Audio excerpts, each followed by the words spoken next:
প্রিয় চেয়েও প্রিয় পদ্মবতী, আমার বাপের রাজত্বে তোমার আগমন ভূমিকম্পের মতো ছিল। তো যখনই দেখি তুমি দাঁড়িয়ে আছো, আমার হৃৎপিণ্ড থমকে যায়।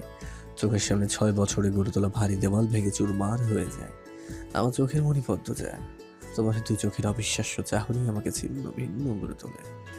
আমার কথা হারিয়ে যায়, আমি স্তব্ধ হয়ে যাই। খারাপের মাঝেও ভালো থাকার মন্ত্র ছিল তোমার দৃষ্টি।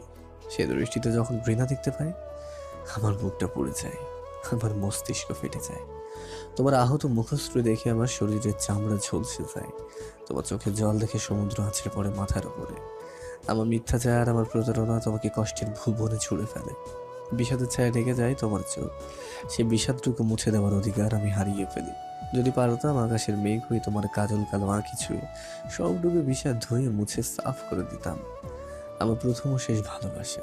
তবে একটু দূরে সরলেই যে আমি মনে মনে পুরো পৃথিবী ভস্ম করে দেওয়ার ইচ্ছে পুষি। সে আমি